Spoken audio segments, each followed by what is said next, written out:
Hello everybody, welcome back to the Daily Journal series. In this episode we are starting it out, well, we're always at Greengrass Expert mode this week, but as far as our ingredient prep goes, we are almost there. I am just simply like 7 coffee away from my target, I think. I thought I only wanted 16 coffee. Oh, no, I think I wanted 18. Okay, no, I'm 8 coffee away. I know how to do math. 700 minus 692 is 8. I'm 8 away. Which, theoretically, Vikavolts can get in a single help if I get lucky, because it can, in a single help, it can make 7 coffee. But because we have the ingredient boost this week on bugberries, it can actually produce 8 to 9 in a single help. So, I could be done with my ingredient prep literally any minute now. Any minute now. That does mean that we're running 2 ingredient bag space problems, which isn't going to be a problem for the rest of the week, because once I'm done with my prep, my ingredient prep, then it's time to start the secondary form of prep, which is a berry bomb. Now we know what the favorite berries are going to be at Greengrass Expert or next week, so I'm going to do some calculations off camera, figure out what the best berry bombing team is going to be to build up the strongest berry bomb for right away, night 1 of the event, because I want to do well with that. But we've done our dual week prep for dual meal types. I'm pretty excited about it. It'll be interesting to see how it goes. We're gonna conquer Old Gold Power Plant is the plan, and just so you are all aware, I have the the Legendary Beast event, the strategy guide. I'm working on it. I'm working on it very intensely. Today is Thursday. Tomorrow is Friday. I have a decent amount of free time tomorrow, so I'm going to dedicate tomorrow to just getting that video done. Getting Hoenn Crestminster done is like the big things that I'm working on. Hoenn Crestminster is almost done. It's like right on the edge of being completed. And the strategy guide video, well, there's a lot of research going into it. Don't know how long it'll be. Might not be till Saturday that comes out, which is weird because I typically don't like to release videos on Saturdays because, you know, they typically perform way worse when I release them on weekends. I've found that to just be a trend with the channel. So I've kind of set myself up to be, like, not going to release any videos on weekends just because I want the videos to do well. But because of that, that leads to little mini channel announcement. Next Monday, I know I just rebooted the Reviewing Your Pokemon series. But next Monday there probably won't be one because I'm going to be busy with Hoenn Crestminster and the strategy guide video for the Legendary Beast Week or event, which is going to take up all my time free time on Friday. Typically I record those videos on Friday to release on Monday, which is why I'm not going to have that time to do so this time around. And this weekend I'm busy because once again I'm actually camping, so I'm not going to have as much time to record videos. I do a lot of camping. A lot of you guys are figuring this out. But anyway, going forward though, this is where we're at, and a little teaser to what I've been working on. Now this is not completed, but here's a spreadsheet that I've been working on for the Legendary Beast coming up, so you'll be seeing that again soon. And as far as Hoenn Crestminster goes, that you don't get a sneak peek to, because that could spoil results. But anyway, let's hop right into our sleep session review today. I'm pretty excited for all the stuff that's happening. I'm pretty pumped for the Legendary Beast Week. I think that there are some things that I can be doing, and I can reach certain goals with it, so... Only time will tell how things are going to be going, but yeah.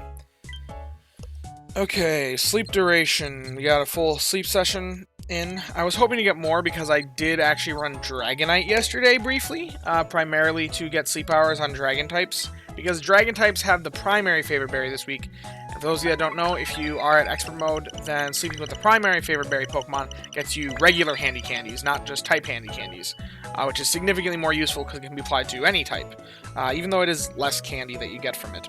But anyway, we have 7 sleep styles, or 7 spawns today, 2 2-stars and a bunch of 1-stars. Let's see what we get. Whoa, Dodrio! I haven't seen Dodrio in ages. But anyway, we're looking at, wow, 2 Snover. This is a weird morning.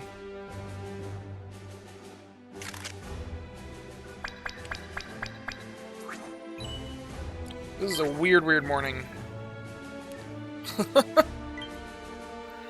Well, Snover is kind of on my list of Pokemon that I want to be hunting. Even though I already have a tomato farmer and I already have an egg farmer, I like Snover's unique ability to be able to do eggs and tomatoes at the same time, because that is pretty solid for one of the meals. I think it's Perk Up, if I'm right. Let's see. Or no. It's the apple acid coffee dress salad. Or not coffee. I just combined two meals. Apple acid yogurt dress salad. It can make the tomatoes and the eggs. And it can make, even if it's not making enough eggs, making supplementary eggs is still very useful. And making tomatoes at the same time, you don't have the over-productivity problem. So then just stockpiling in the bag, use that bag space. With the apples that I'll be getting from Raichu, and the milk that I can get from Espeon, I can make a pretty solid team that can make this reliably with some stockpiling and smart usage of the bag. And that's been one of my biggest struggles. Now, the other one, Zingzap, unfortunately doesn't really have much overlap except for apples, which I'd be stockpiling for either of these meals most likely. So, pretty flexible teams across two meals. I think I can do some pretty cool stuff if I can get a good Snover that has an ABB, AAB, maybe an ABA list. Primarily looking for that ABB since it does require more eggs than tomatoes in the meal. But I think I can make good use out of an ABA or an AAB as well. So there's a lot of potential Snovers that could work for my purposes. So it has become kind of one of my primary hunts, honestly. But it usually only spawns at Snowdrop, so I don't get to see it that often. I want one so badly, but I never talk about how badly I want one because, like I said, it is such a rare spawn for me, who rarely ever goes to Snowdrop. And I'm not going to Snowdrop just for Snover, since there are other things and goals that I want to be accomplishing in this game. So, we're going to actually spend a couple we're going to spend some sleep points on some Poke Biscuits, regular biscuits. And I'm actually going to spend a Great Biscuit to attempt to catch this Snover straight up. I'm not going to spend 2 Great Biscuits, that's a bit too much of an ask. But Snover, since it is so rare for me and I do want one so desperately, I'm willing to spend a few extra... I'm willing to spend a Great Biscuit on it to rush that progression. Although I've been told that I should feed it the Poke Biscuits first, in case it gets all full, but I'm just rushing. I'm having hope here. Just know that that technically wasn't optimal. Okay. Well, we did catch 2 Snovers. I do like Totodile as well, but I have a good Feraligatr, so it's not like I need to rush into it. So I'll leave it there to be caught on a different day. Same with Spheal. Actually, I do have a really solid Walrein. Giga Walrein, one might say. Thank you, Neurali. We're always making serious strides around here. As for which candy to send out, we'll send out Totodile. I find it really difficult to get Totodile candy since it's primarily just at Cyan and Greengrass. And being a berry specialist that wants high levels, that's pretty important to get those candies for it. Snover probably would have been my second choice, just because of how pseudo-rare. It's got like pseudo-rarity, where it's not like actually rare, but because of the nature of it. Well, speaking of nature, quiet nature, that's ingredients up, XP gains down, that is phenomenally good. We have ABA, we don't have that stupid C ingredient getting in the way there. So there's potential here. But no ingredient finding in the sub-skills till level 100. The nature alone isn't going to be able to carry it. So if it had helping bonus instead of Dream Bashar bonus, then maybe I'd consider this and run it through some calcs. But as it stands, that's not going to be useful to me. Okay. Okay, what's this one got? Adamant Nature. Well, that's off to a rough start. That's ingredients down, speed up. That is the best of the ingredients down nature, but ingredients down is still usually pretty bad. Mono, that's funny. I don't need a mono option, so that's one of the few lists that I wasn't looking for. And there's ingredient finding S locked to S. Yeah, this guy's not going to be useful to me. I don't need the tomatoes. I have an alright tomato farmer. It's not a great one, but I've already invested it up, so it's going to be the one that I invest forever. And if I ever get a mint, my current tomato farmer is going to get even better because it's speed of help down. So, Yeah, this one's also candy. Darn it. I was hoping for a good one today. I caught in a very, very mid one for my purposes, but like I said, I'd prefer ABB. I'd prefer a bit more ingredient finding. But anyway, that's pretty much where we stand today. If you have enjoyed, be sure to leave a like and subscribe.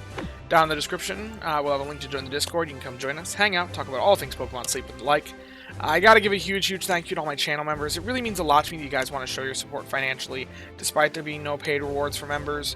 If you too want to become a channel member and are financially capable of doing so, then feel free to click the join button down below. And as always, I thank you all for watching and hope that you all have a wonderful day. Bye-bye now.